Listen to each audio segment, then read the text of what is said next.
Welcome to a tutorial today from Everlook Photography.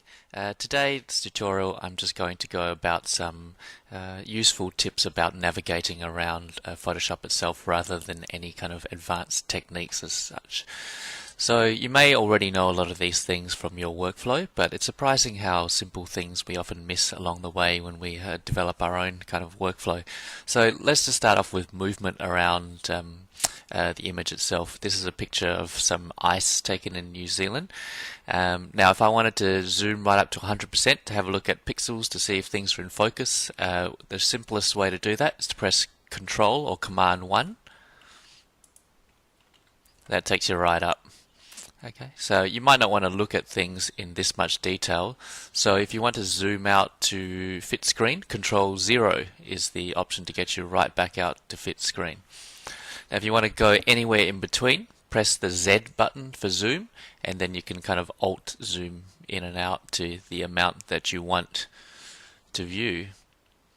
Okay, so that's basically most of the movement keys to do with zooming. Now the next thing is how to actually move around the picture itself.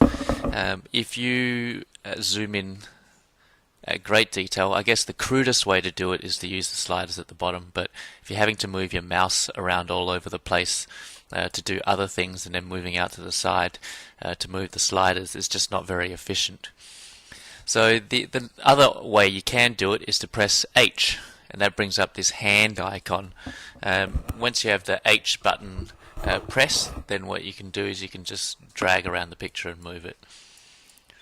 So this is a bit better than the sliders on the side, but say I wanted to do some brushing or other techniques with anything else apart from the hand icon showing. So if I press B for brush, if I wanted to brush and move around, it's not very practical for me to press H and move around, then to press B for brush and do that again. So if I leave it on brush, the other thing you can do is hold down space and move the image around while holding down the space bar.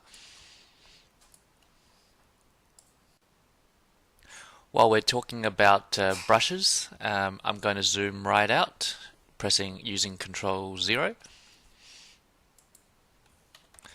And now you might want to use brushes for a whole lot of different things, but one of the easiest way to change the sizes of the brushes is to press the brackets. So left bracket to make it smaller, right bracket to make it bigger, and you can see the brush getting larger or smaller. Another way to do this, and one that I don't use so often because I'm so used to using the brackets, is to press Alt and right click, and then if you move left to right, the brush size gets larger or smaller.